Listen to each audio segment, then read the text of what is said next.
es el resultado de la convergencia de dos líneas de investigación que ya tienen un buen tiempo en el departamento, que podríamos resumir como, bueno, una que trabaja derechas y nacionalismo, un campo poco atendido en la historiografía uruguaya, sobre todo teniendo en cuenta su importancia y su vigencia, y la incorporación de fuentes visuales para el estudio del pasado, ¿no? Varias veces hemos conversado sobre lo poco que los historiadores o los ensayos apenas pioneros de historiadores que se vuelcan hacia la iconografía, hacia fuentes audiovisuales, no para hacer una especie de historia iconográfica o ilustrada, sino para entender que ese puede ser un camino para conocer aspectos de la sociedad que quizás no podemos conocer de otras maneras. La investigación fue realmente posible porque nos apoyó y nos ayudó mucha gente, sobre todo el año pasado, que fue un año muy difícil para la circulación y para el trabajo de archivo. Están mencionados en los agradecimientos, todas las personas que estamos agradecidas, pero quisiera tener una mención especial para la profesora Elisa Bloch de Bea, para el equipo de Anáfora, que fue fundamental, que nos ayudaron a reproducir buena parte de las imágenes que están en los podcasts y de la audiencia. Y bueno, agradecemos muchísimo a Mauricio Bruno y a Virginia Martínez, que además de ser amigos, para nosotros es una enorme alegría que sean ellos quienes van a abrir el diálogo y a proponer discusión sobre este libro, porque bueno, además de ser amigos, son dos personas que desde distintos lugares tienen una larga trayectoria ya en bucear en el pasado desde lo audiovisual, ¿no? Entonces para nosotros era realmente buenísimo que ustedes hubieran aceptado. Así que bueno, muchas gracias. Le voy a dar primero la palabra a Mauricio. Buenas tardes, buenas noches. En primer lugar, agradecerle a Magdalena, a Fernando, Matías, Marcos, a Javier y a Álvaro por la invitación a presentar este libro. Me puso muy contento de formar parte de alguna manera de este proyecto, aunque sea en la parte de esa Magdalena iniciar la discusión sobre los contenidos y sobre el abordaje de la historia visual del anticomunismo. Porque por distintas conversaciones y distintos eventos que han ido realizando en los últimos años desde que se inició el proyecto, he ido conociendo, he ido viendo el avance de la investigación. Recuerdo con Magdalena hace casi 2 años, creo, si mal no recuerdo, comentó sobre proyectos de historia visual del anticomunismo y el equipo que estaban armando para hacer este trabajo. Y a partir de ahí, bueno, distintos eventos que han ido desarrollando, como bueno, por ejemplo la exposición que está afuera, o otro tipo de avances que se fueron realizando para ir contando cómo iba llevándose a cabo la investigación, se fueron presentando distintos contenidos que luego, por suerte, tienen este punto final en este libro, que además me parece importante destacarlo, destacar la existencia del objeto libro, más allá, no solamente del objeto libro, sino del concepto libro como resultado de una investigación. Me parece que es una investigación muy importante por muchas cuestiones, ahora ya vamos a empezar a mencionar aquí, pero especialmente porque creo que aborda un problema que es, por un lado, el anticomunismo, pero por otro lado también la construcción visual de ese anticomunismo. Los dispositivos visuales que elaboran el sentido del anticomunismo en Uruguay en el siglo XX, que más allá de estar focalizado en este periodo de la segunda mitad del siglo XX, que es lo que aborda el libro, es un problema que creo que tiene una actualidad bastante relevante. O sea, hay muchos puntos que son reflejados en este libro que uno puede fácilmente rastrear y hacer el hilo que los conduce a fenómenos políticos y culturales que están sucediendo hoy. En ese sentido, creo que el libro es importante que exista en PDF, es importante que se pueda descargar libremente desde la página web de la facultad. Y bueno, y también es importante que exista en este objeto que va a permitir estar presente en bibliotecas iguales, donde va a permanecer en el tiempo y va a poder cumplir esa función. Así que bueno, felicitar nuevamente al equipo doctoral. Y bueno, como para organizar unos puntos de la lectura del libro que me parece importante presentar aquí, son puntos que atraviesan los distintos capítulos, capaz que en algún punto me focalizo más en algunos, pero me interesaba sobre todo dar una visión lo más global posible del abordaje del problema del anticomunismo como fenómeno visual en la segunda mitad del siglo XX que aborda. Por un lado, primero decir que este no es un libro sobre el miedo al comunismo, como a veces el título puede en primera instancia sugerir por el concepto de anticomunismo. Creo que el concepto de anticomunismo es un concepto útil para pensar los fenómenos que se analizan en este libro, pero también es una pregunta abierta sobre cuál es el alcance de las cosas que están tratadas aquí y sobre si no sería también necesario pensar a veces otras formas de llamar a este fenómeno que excede lo que es el rechazo, el miedo, el comunismo, si bien el concepto está bien trabajado en el libro y bien explicado, que va mucho más allá de un rechazo al comunismo en sí. El anticomunismo como fenómeno, tal como es abordado en este libro, es algo que podríamos concebir como previo a la existencia de los partidos comunistas en el siglo XX, como contemporáneo a la existencia de los partidos comunistas, y también como algo que existe posteriormente a la disolución de la Unión Soviética en el año 1991. O sea, de lo que se está hablando aquí es de una forma de interpretar el conflicto social. El anticomunismo, tal como está abordado y entendido en este libro, puede ser pensado como un marco intelectual, un marco narrativo para conseguir la organización social, ¿no? Como una forma, creo que se dice en algunas, incluso concretamente en algunas de las partes del libro, como una forma de subsumir las identidades de clase, género y generacionales en la identidad esencialista de la nación. Pero lo que está aquí en juego, lo que las derechas que se analizan en este libro elaboran a partir de los productos visuales, que por supuesto no son solo visuales, en este libro se analiza este fenómeno del anticomunismo, que es una cosa que obviamente excede en mucho a lo visual, es una forma, de una manera de organizar intelectualmente el mundo, implica restituir jerarquías, implica poner orden en aquellos lugares donde se concibe que esas jerarquías están siendo desafiadas, y eso implica, bueno, el ámbito estrictamente político, militante, tal como es entendido quizá más tradicionalmente, pero también otro tipo de conflictos, los conflictos elaborados en torno a la sexualidad, los conflictos relacionados a los roles de género, los conflictos generacionales, o sea, distintas dimensiones de las formas en las cuales una sociedad funciona y presenta o exhibe las contradicciones que fundamentan, y cómo desde ciertos sectores se busca anular ese tipo de confrontación, se busca anular la existencia de una manera de la complejidad de la organización social subsumida dentro de una imagen armónica, perfecta, natural, de la nación en este caso, u otro tipo de conflictos. Es un poco para visualizar, digamos, en dónde me parece que está el foco del abordaje. Después destacarlo un poco también por algo que Magdalena presentó recién, que tiene que ver con la carencia de estudios sobre lo visual en la historiografía uruguaya en líneas generales, más allá de que ya de otra parte esto está empezando a cambiar. Creo que el fenómeno de la visualidad está siendo mucho más abordado por diferentes trabajos que analizan problemas también de la naturaleza distinta, pero en particular en lo relativo al anticomunismo son bastante comunes los abordajes que se centran en actores sociales o políticos o formas de difusión de ese relato, de ese marco interpretativo y la acción sobre lo real que es el anticomunismo, que están focalizados en los partidos políticos, los medios de prensa tradicionales, la producción escrita a través de ensayos, a veces, o bueno, muchas veces producidos por intelectuales de renombre en la historia uruguaya, pero quizás también no es atendida o ha sido menos atendida esa producción,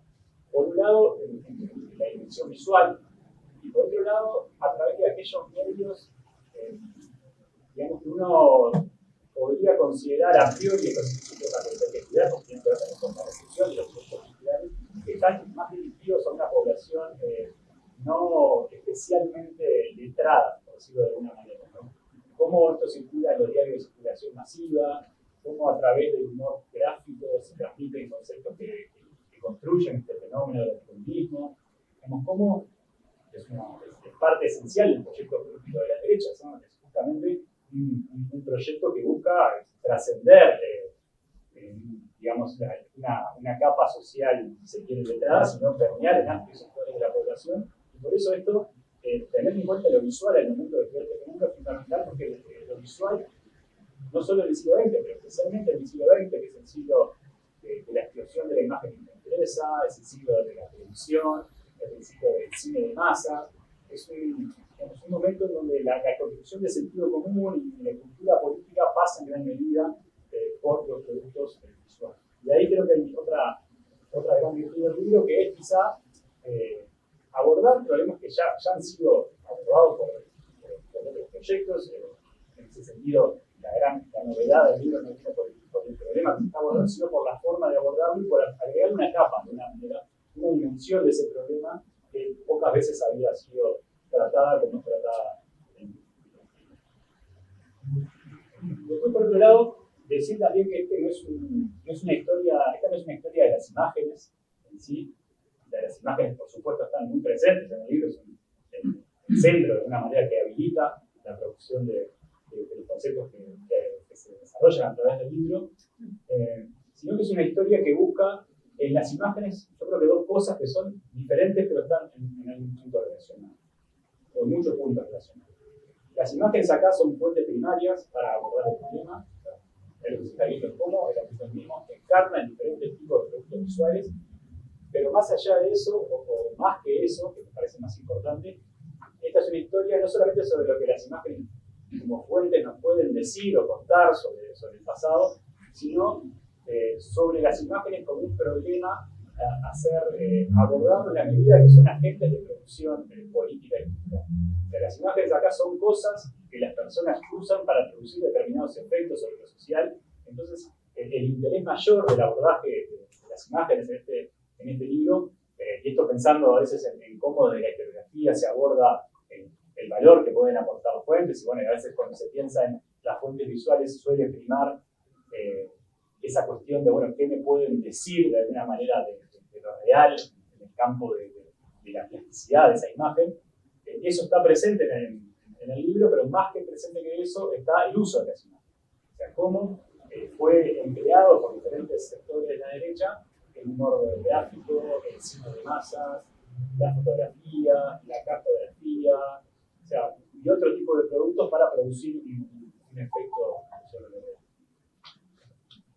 Por otro lado, lo que hay también, y también me parece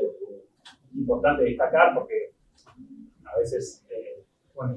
el uso de las imágenes para entender el pasado sí es algo que tiene, o para abordar el pasado, quizás no para entender, para abordar el pasado sí es algo que tiene una larga tradición en Uruguay a través de diferentes tipos de productos culturales.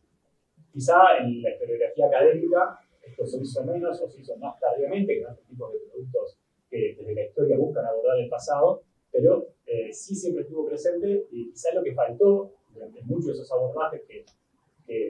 son objeto de crítica también por el abordaje de este tipo que se realiza en este libro, fue la contextualización de esos productos. Entender de alguna manera en qué marcos son producidos, quiénes son sus autores, quiénes son sus productores, por qué esos productores las encargan, qué grado de incidencia tienen quienes se encargan esas imágenes sobre el producto final, qué grado de incidencia tienen quienes son sus autores materiales, qué grado de incidencia tienen quienes editan este tipo de productos, quienes deciden cuáles son los que van a circular, por dónde van a circular, cómo circulan, cómo son recibidos. Todas esas preguntas que son esenciales a un abordaje historiográfico, estuvieron por mucho tiempo ausentes de algunos productos que abordaban a las imágenes para entender el pasado, y acá están presentes, y de esa manera creo que evitan, digamos, usos que pueden ser ilustrativos o usos descontextualizados, usos arbitrarios. La imagen tiene ese poder que muchas veces parece permitirnos poder hablar de todo a partir de la parte, como esa cuestión de que esto me podría resumir un gran problema, y así el uso de la imagen como ilustración ha estado presente en muchos tipos de productos que las han utilizado para pensar el pasado. Pero aquí me parece que lo que hay de importante es justamente ese marco, todo eso que rodea de alguna manera a la producción, circulación, edición y recepción de la imagen para entender lo más concretamente posible cuál es el efecto que las imágenes provocan en el medio social. Eso, por supuesto, tiene que ver con el repertorio de fuentes utilizado para hacer la investigación. Las imágenes son la base del trabajo, pero las imágenes pocas veces por sí mismas nos permiten entender todos estos problemas de los que estamos hablando. Las imágenes no nos permiten muchas veces saber quiénes fueron sus creadores, no nos permiten saber por qué espacios circularon, no nos permiten saber quiénes las encargaron. A veces sí, porque a veces eso está de alguna manera impreso este tipo de productos. Y para eso es necesario hacer dialogar a las imágenes con otro tipo de fuentes que son las que permiten esta recontextualización o esta contextualización de los productos. Así que ahí aparecen, bueno, por supuesto, informes diplomáticos, documentación de los servicios de inteligencia policiales, textos escritos también sobre, bueno, el anticomunismo y no solamente sobre el anticomunismo, que circulan a través de diversos medios y que permiten como reconstruir la trama mediante la cual o a través de la cual circulan este tipo de productos. Después, otro punto importante que me parece que el libro aborda muy bien es entender esta cultura visual anticomunista que se pone en juego en el análisis como un fenómeno que tiene sus especificidades locales y es importante tenerlas en cuenta, pero es un fenómeno que se puede ver a través de distintas dimensiones espaciales, ¿no? Esta cultura visual, en primer lugar, es una cultura global. Es algo que está produciendo efectos en Uruguay en determinado contexto, pero que está permanentemente dialogando con fenómenos que ocurren en otros lugares del mundo, no solamente a través de esa globalidad de esta cultura visual, no pasa solamente por las referencias que puedan tener quienes produjeron los productos en Uruguay, en el sentido de que se inspiraron de alguna manera en cosas que sucedían en otros lugares, sino a través de la propia circulación de objetos concretos. Estamos hablando de fotografías o de mapas o de caricaturas, dibujos que muchas veces fueron utilizadas, producidas en otros lugares del mundo y reutilizadas en Uruguay, quizás recontextualizadas y resignificadas para poder hablar de otros fenómenos, pero de alguna manera son los mismos productos muchas veces los que están produciendo efectos en distintos lugares del mundo al mismo tiempo y también en periodos temporales salteados, ¿no? Ocurre, y esto el libro trabaja mucho, sobre cómo el paso del tiempo permite a estas derechas utilizar y reutilizar estos objetos para producir sentido sobre cosas que están sucediendo hoy a través de imágenes que fueron producidas quizá 40 años antes, ¿no? Justamente aprovechando ese poder que la imagen tiene para evocar rápidamente una realidad sin necesidad de una recontextualización, ¿no? Aprovechando ese piso conceptual que todos conocimos o escuchamos alguna vez, de que una imagen vale más que 1000 palabras, a partir de ese concepto que hace carne todos quienes consumimos imágenes de alguna manera, bueno, ahí se produce esta recontextualización a través del tiempo y el espacio que permite hacerlas funcionar en el tiempo. Pero por otro lado también está la escala regional de este fenómeno, que es como ir de una manera teniendo un lente muy amplio al principio para poder ver el mapa a grandes rasgos, y luego irlo achicando para ver cómo esto va funcionando en espacios más concretos. Y bueno, y a nivel regional, por ejemplo, se pueden mencionar coordinaciones concretas de producción de propaganda anticomunista que involucran a distintas agencias estatales, agencias de publicidad, distintas reparticiones estatales que circulan la información y producen productos prácticamente idénticos en países de Uruguay. Estoy pensando concretamente aquí en la última dictadura civil-militar y en fenómenos que ocurrieron muchas veces alineados a olas represivas concretas. Y esto pasa por cosas que ocurren en Chile, por poner un ejemplo, ¿no? Formas de entender lo que está sucediendo en Chile en dictadura, ese proyecto refundacional que el gobierno se está apropiando de alguna manera, y formas de entender el pasado que según esa propaganda debe olvidarse, debe abandonarse, y cómo eso termina encarnando en revistas, en diarios, en imágenes, en diseños también, que luego se reflejan mecánicamente en Uruguay, en Argentina y en otros lugares para dar sentido sobre una simbólica. Y eso creo que también está muy bien, esa dimensión también está muy bien abordada por el. Después, También pensar sobre los usos concretos de esos distintos tipos sobre esos distintos aparatos visuales. Podemos englobarlos todos como esta imaginería anticomunista, que de alguna manera permite o intenta construir ese sentido común del cual estaba hablando al principio, que es de alguna manera plantear la existencia de una organización armónica, coherente,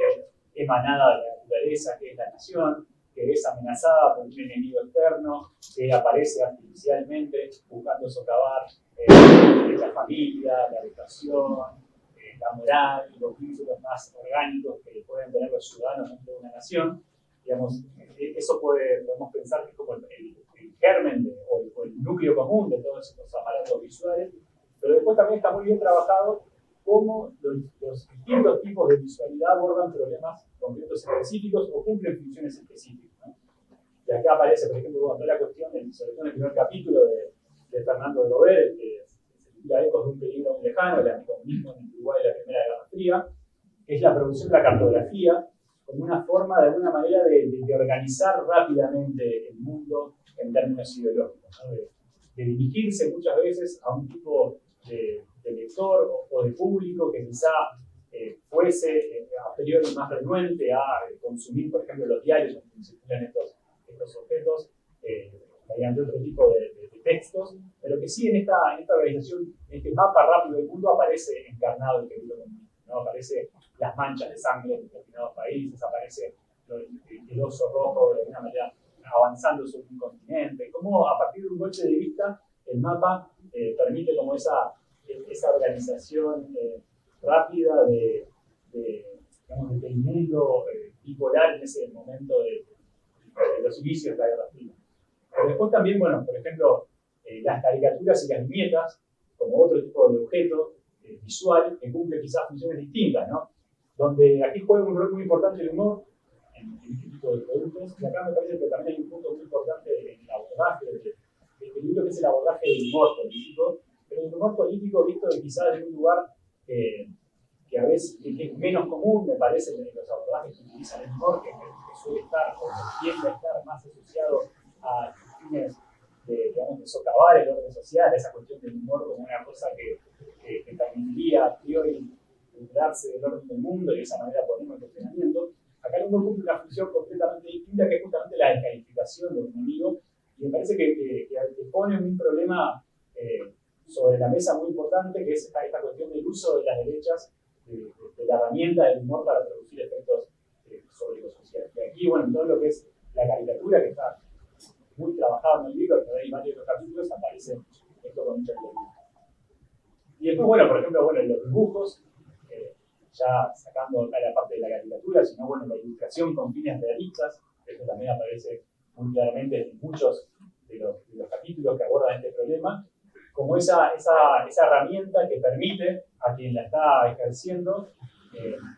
construir el imaginario de algo que no se puede ver, ¿no? De esas cosas que quizás están ocultas, que se plantea su existencia, pero que no se pueden mostrar de otra manera. La ilustración realista cumple esa función, ¿no? Por ejemplo, cuando se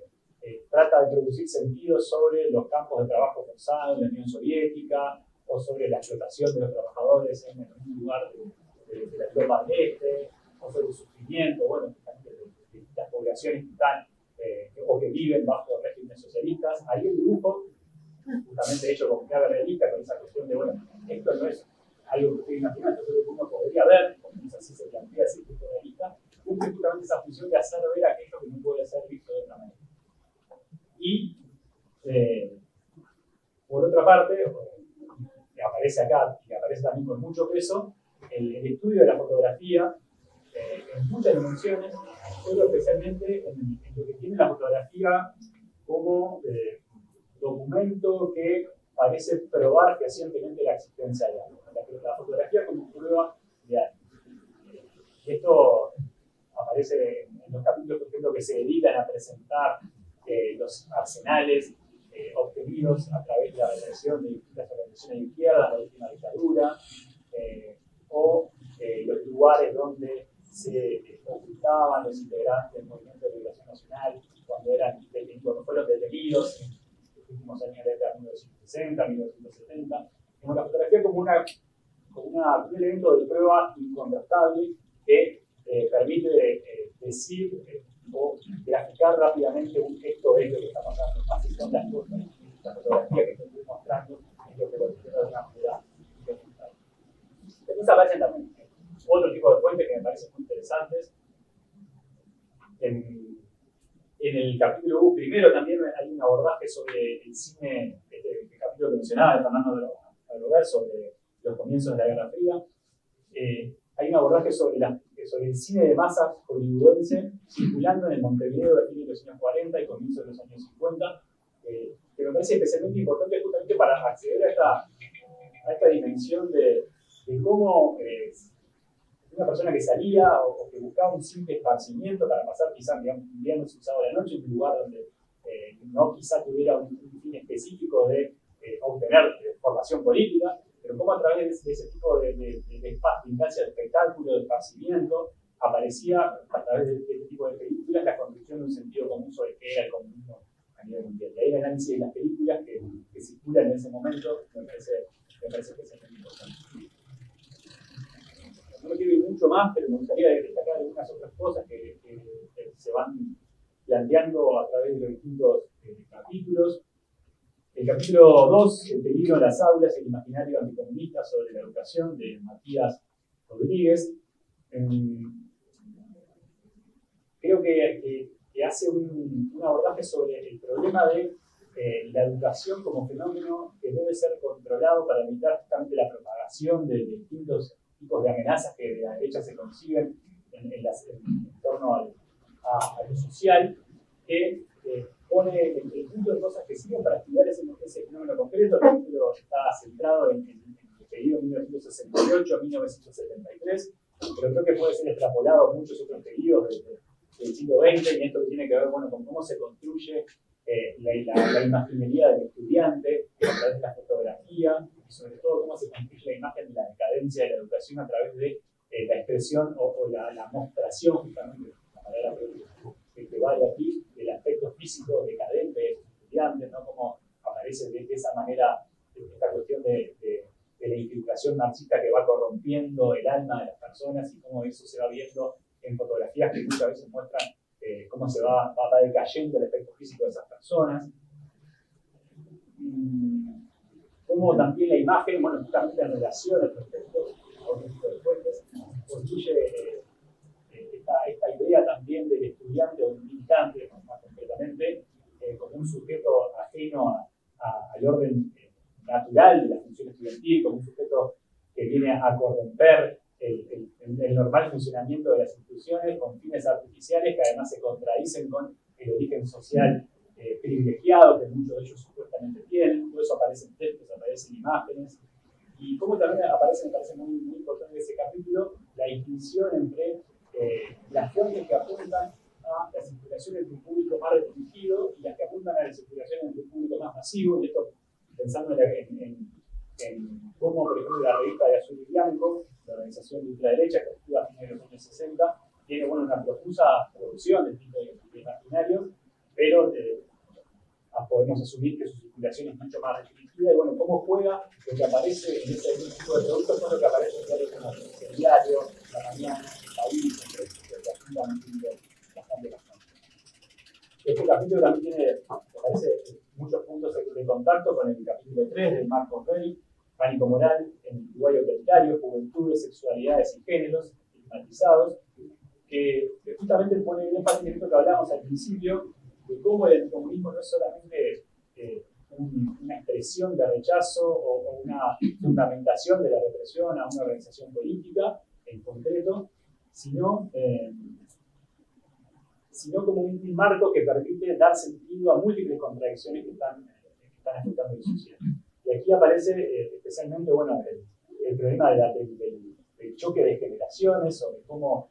aparece en determinado contexto de los años 60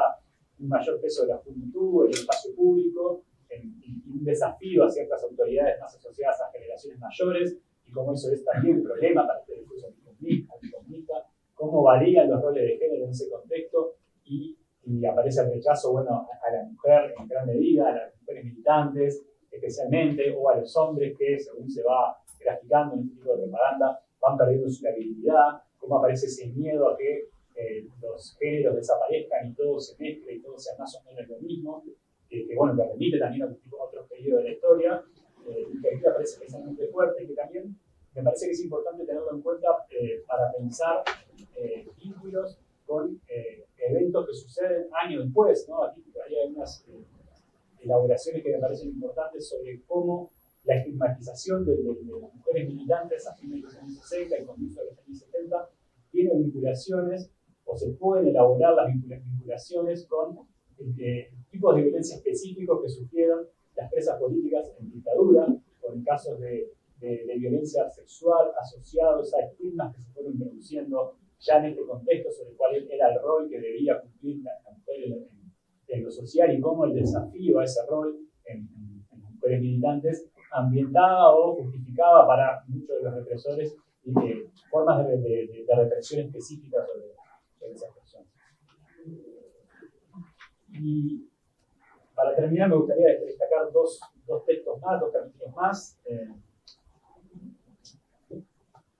que son el capítulo 5 de Javier Correa Morales, La izquierda armada, cobertura periodística de los secuestros del MDLT en 1970,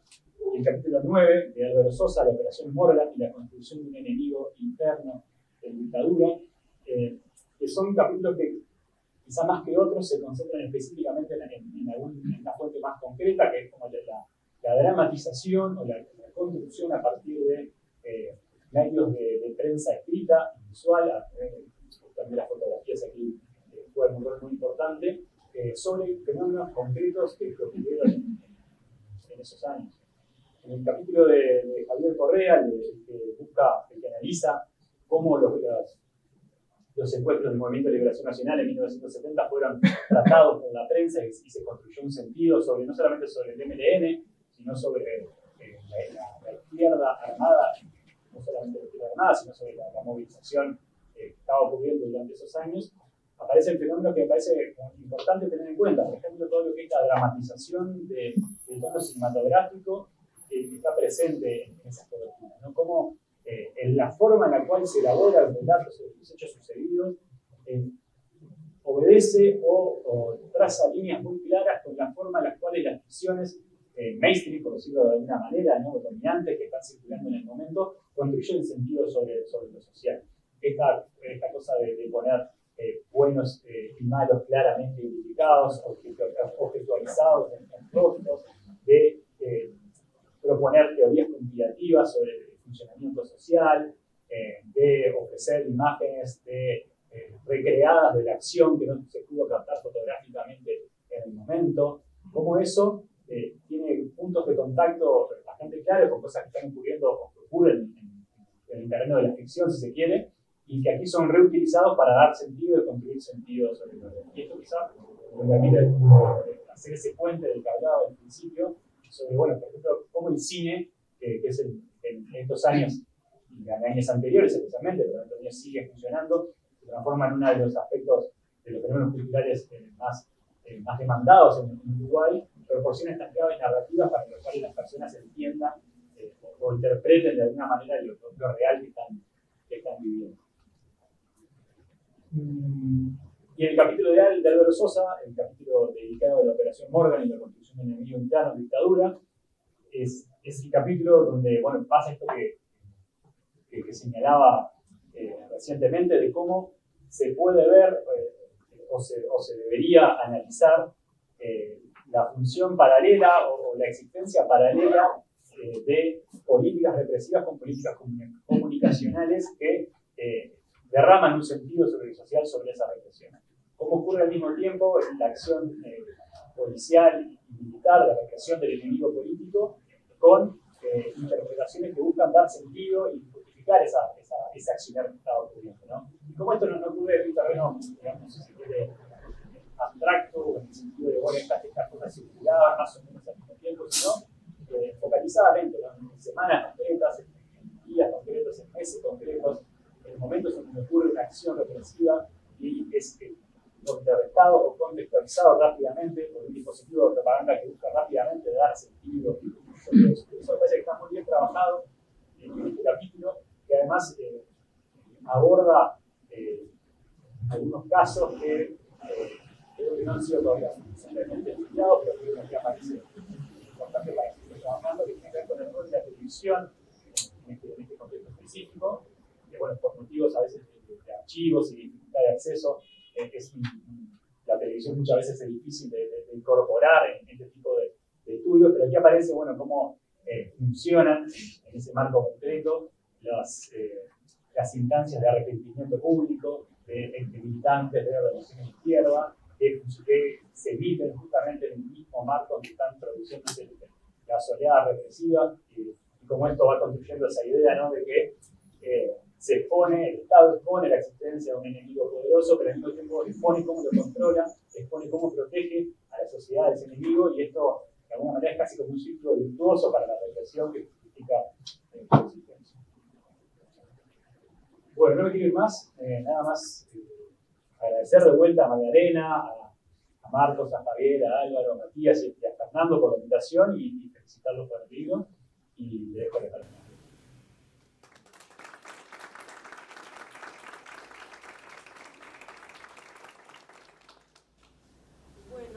Yo estoy tan contenta de ver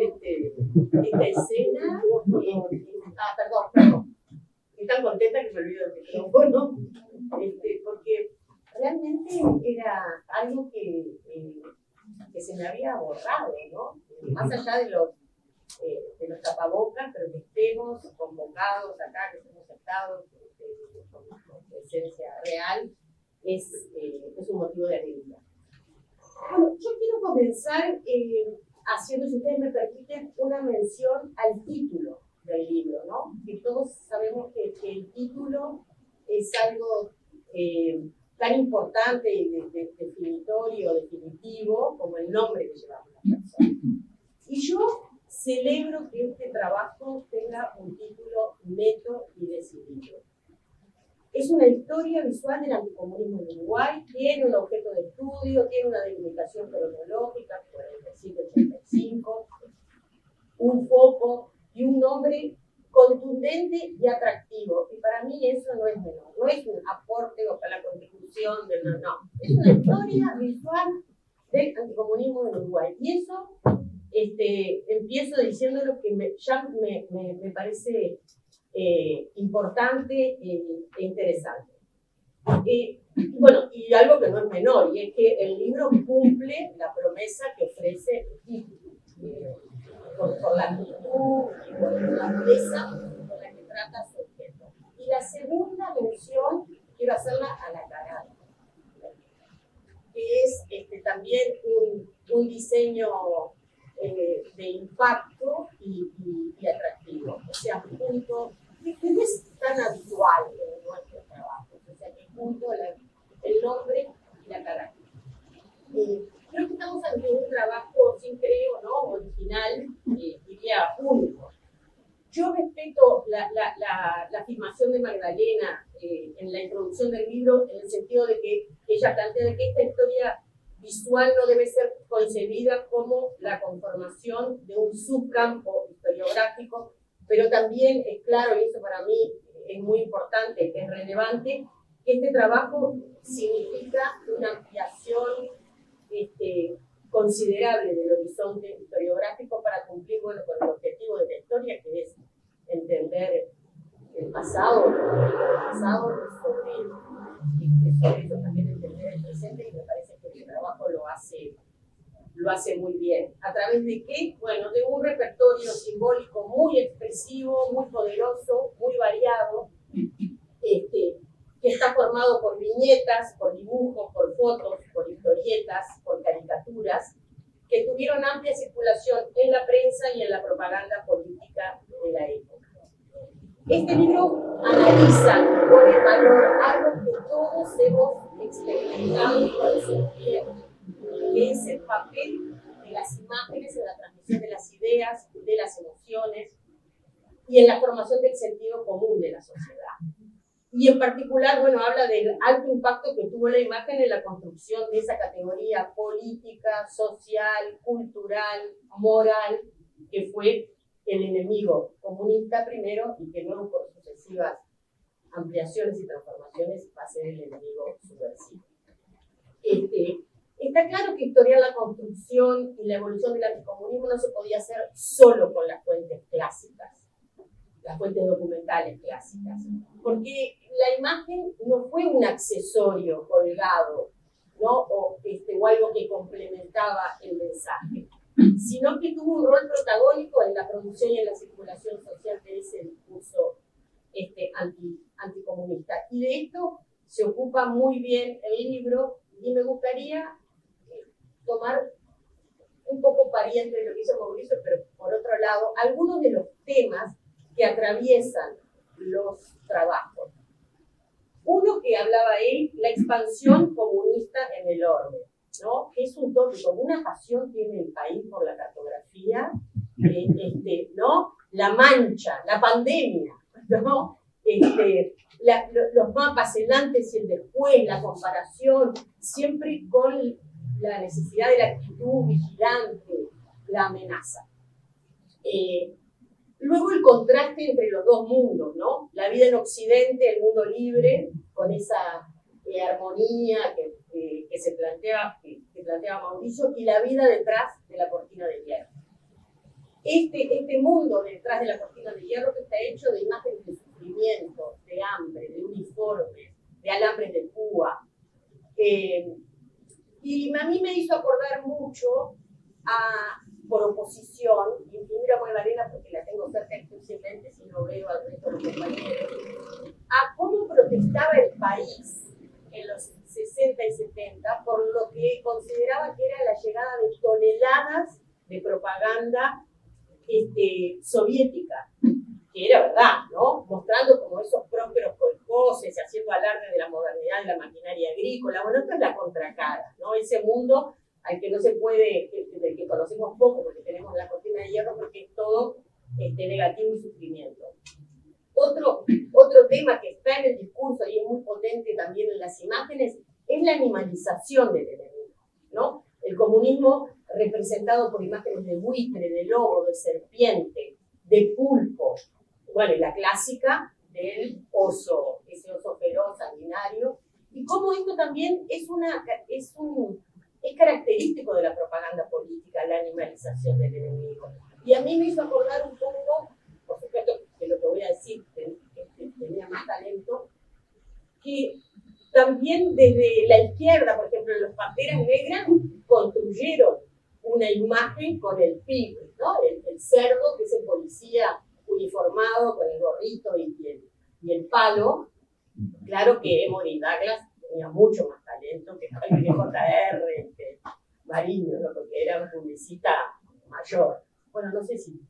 está vivo o murió, pero me recordó eso. Luego, otro elemento importante que es la juventud. La juventud en una doble condición, presa de la propaganda, ¿no? Presa a ser captada por la propaganda y también peligro.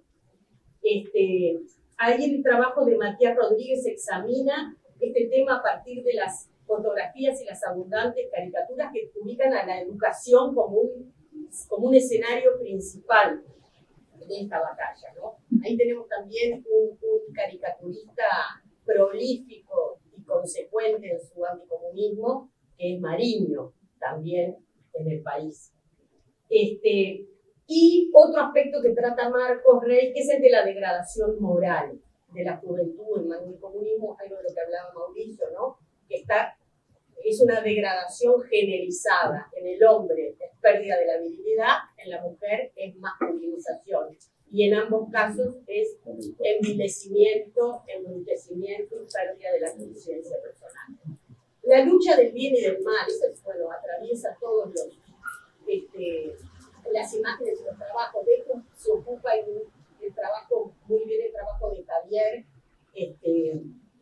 en el año 70 particularmente, un año particularmente activo de la acción del MLN.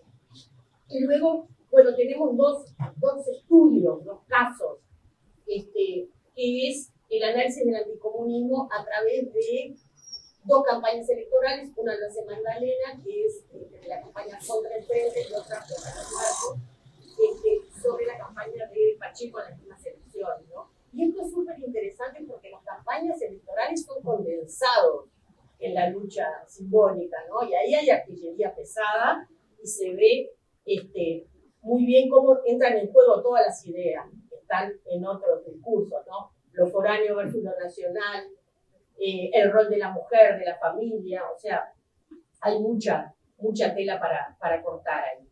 A mí me parece que el material que ofrece esta historia es muy rico, en las perspectivas que abre también, yo lo pensaba en relación a otras disciplinas y a otras profesiones, ¿no? Pensaba para la publicidad, para el periodismo, porque está el cuerpo gráfico y el cuerpo textual que propone, no sé, a mí me resultó súper atractivo para estudiar un género tan potente como es el afiche, ¿no? Y las estéticas y las narrativas que tienen estos géneros. Que también, por otro lado, tienen algunos puntos de contacto en ese grafismo tan expresionista con lo que es la estética del realismo socialista. No estoy muy de la teoría de los nueve, pero hay cosas que ve porque claro, son materiales de guerra, de batalla, ¿no? Pero también creo que abre para otros actores que están poco estudiados. El rol de las empresas periodísticas, el rol de las agencias de publicidad y el rol de los empresarios a secas, socios imprescindibles y estables de cuanta campaña anticomunista y después antisubversiva y pro-régimen, ¿no? Siempre hay un empresario o una cámara empresarial patrocinando, aportando bueno, también de los creativos publicitarios. Yo les decía al principio que este libro me parece que es original y es único, pero sin que esto signifique lo que voy a decir una merma de esta afirmación. Me parece que no es solitario, porque cada vez hay un interés más creciente de las ciencias sociales en el estudio de los medios de comunicación, de la prensa, de la radio, de la televisión, en el periodo autoritario en las décadas anteriores. Y yo pienso que esto también espero que nos redunde en una ampliación del público de nuestros trabajos, tan necesaria esa ampliación del público. Y yo, cuando estaba preparando esta intervención, estuve leyendo algunos de los trabajos de John Russ, que Magdalena cita como referencia en el libro, y Russ no me acuerdo si es una conferencia, es artículo de conferencia de algo que hizo el Centro de Fotografía. Y él se queja de que dice que los profesores son demasiado textocéntricos. Y yo creo que los profesores hace bastante tiempo que han abandonado el textocentrismo, y lo que celebro es que también los historiadores estén abandonándolo, y de la potencialidad y de la riqueza de ese alejamiento da cuenta este libro sin duda. Así que, bueno, no digo que lo compren porque se puede bajar gratis, pero también lo pueden comprar.